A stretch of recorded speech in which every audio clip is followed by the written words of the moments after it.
নমস্কাৰ আশীৰ্বাণী অসমৰ সমুদ্ৰ দৰ্শকক স্বাগতম জনাইছোঁ মই আশিকুৰ আহমেদ। আজি আপোনালোকৰ কাৰণে এটা ভিডিঅ' লৈ আহিছোঁ। মই বৰ্তমান উপস্থিত আছোঁ হোজাই জিলাৰ মোৰাজাৰত চোতাৰপুৰ গাঁৱত। আজি আপোনালোকক এটা মহান ব্যৱসায়ৰ বিষয়ে জনাম, যিটো ব্যৱসায় কৰিলে আপুনিও হয়তো মাহত লাখ লাখ টকা ইনকাম কৰিব পাৰিব। হয়, মই এতিয়া মোৰাজাৰৰ এজন সফল ব্যৱসায়ী মৎস্য ব্যৱসায়ীৰ সৈতে আমি আপোনালোকৰ লগত কথা পতাই দিম। তেখেতে মাছৰ উৎপাদন কৰে, মাছ প্ৰডাকশ্যন কৰে।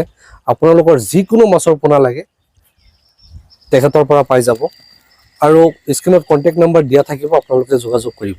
শিঙি মাছৰ পোনা, কাৱৈ মাছৰ পোনা, কচ মাছৰ পোনা, চান্দা মাছৰ পোনা, আপোনাৰ যি মাছৰ পোনাই লাগে সকলোখিনি মাছৰ পোনা তেখেতৰ ওচৰত পাই যাব। এয়া দাদা আমাৰ লগত আছে। নমস্কাৰ, আপোনাৰ নামটো জনাই দিব। মোৰ নাম তাজউদ্দিন আহমেদ। তাজউদ্দিন আহমেদ।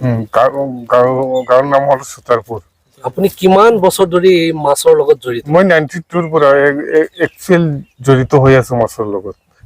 কিন্তু মই যিটো হেচাৰী বনাইছো 2005ত বনাইছো, এইটো কিন্তু মোৰ ব্যক্তিগত নহয়, এইটো ৱৰ্ল্ড বেংকৰ, এইটো বিশ্ব বেংকৰ হেচাৰী।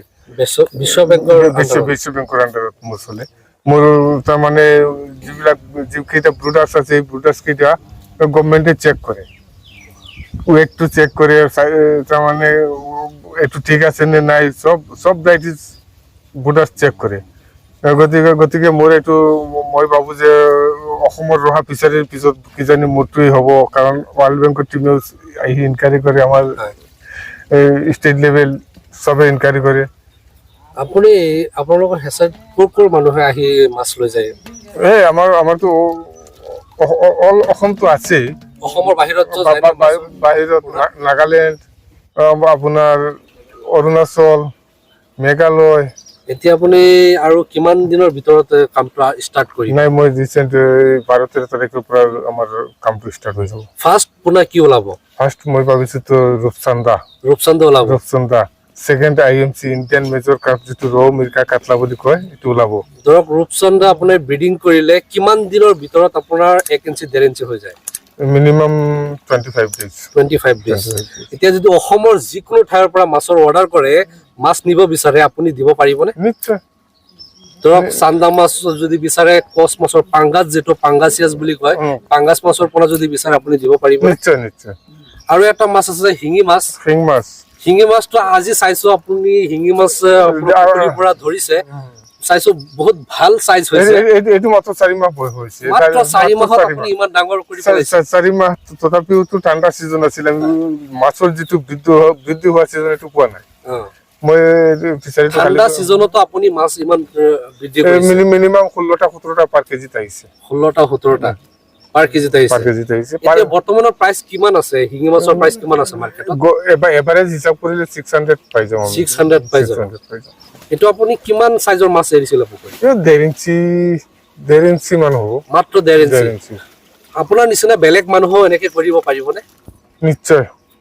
যদি বাই চান্স যদি কোনোবাই ধৰক যোৰহাটৰ পৰা এজন কল কৰিছে যে আমাৰ শিং মাছ লাগে, শিং মাছৰ পোনা লাগে, আপুনি দিব পাৰিবনে? নিশ্চয় দিব পাৰিম। আৰু যদি বিচাৰে যে শিকাই দিবৰ কাৰণে কেনেকে উৎপাদন কৰিব লাগে, কেনেকে পুহিব লাগে, আপুনি শিকাই দিব পাৰিব? নিশ্চয়, এইটো শিকাম। হয় নেকি? হয়।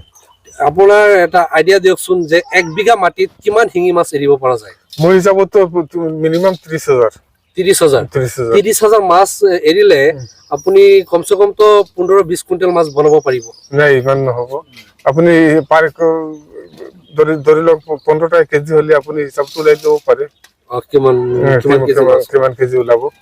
ন্যূনতম আপোনাৰ যদি এটা মানুহে 1 বিঘা মাটিৰ পুখুৰী আছে, 1 বছৰত কিমান টকা উপাৰ্জন কৰিব পাৰিব? এইটো আমাৰ হিচাপত লাখ লাখ টকাৰ হিচাপ আছে। কিমান লাখ? ধৰক 3-4 লাখ। সেইটো সিহঁতৰ মেইনটেনেন্সৰ ওপৰত। কেনেকে আমি বাৰু কিন্তু লাখ লাখ টকা ইনকাম কৰিব। মাছৰ মেইন খাদ্যটো কি? এইটো হ'ল আমাৰ এই যে নেচাৰেলি আজিকালি দানা যে ওলাইছে মাৰ্কেটত, প্ৰটিন জাতীয় যিটো খাদ্য ওলাইছে, সেইটো খায় নেকি? এইটো হাইয়েষ্ট। এতিয়া আপুনি আপোনাৰ হেচাৰীত আৰু বেছি নহয়, ঈদৰ পিছতে আপুনি কাম ষ্টাৰ্ট কৰিব, তেতিয়া মানে সকলোখিনি মানুহে all right. অল অভাৰ অসমৰ অল অভাৰ ইণ্ডিয়া সকলো মানুহে ইয়াৰ পৰা পোনা লৈ যাব পাৰিব নিশ্চয়। আৰু ডেলিভাৰীও পাব যদি Delivery বিচাৰে যে delivery। ডেলিভাৰী দিব লাগে ডেলিভাৰী দিব পাৰিব নিশ্চয় আমিও আপোনাৰ চেনেলৰ জৰিয়তে গোটেই অসমবাসীক ধন্যবাদ জনাই মই যিখিনি জানো এইখিনি আপোনালোকক জনাই দিলোঁ ধন্যবাদ ধন্যবাদ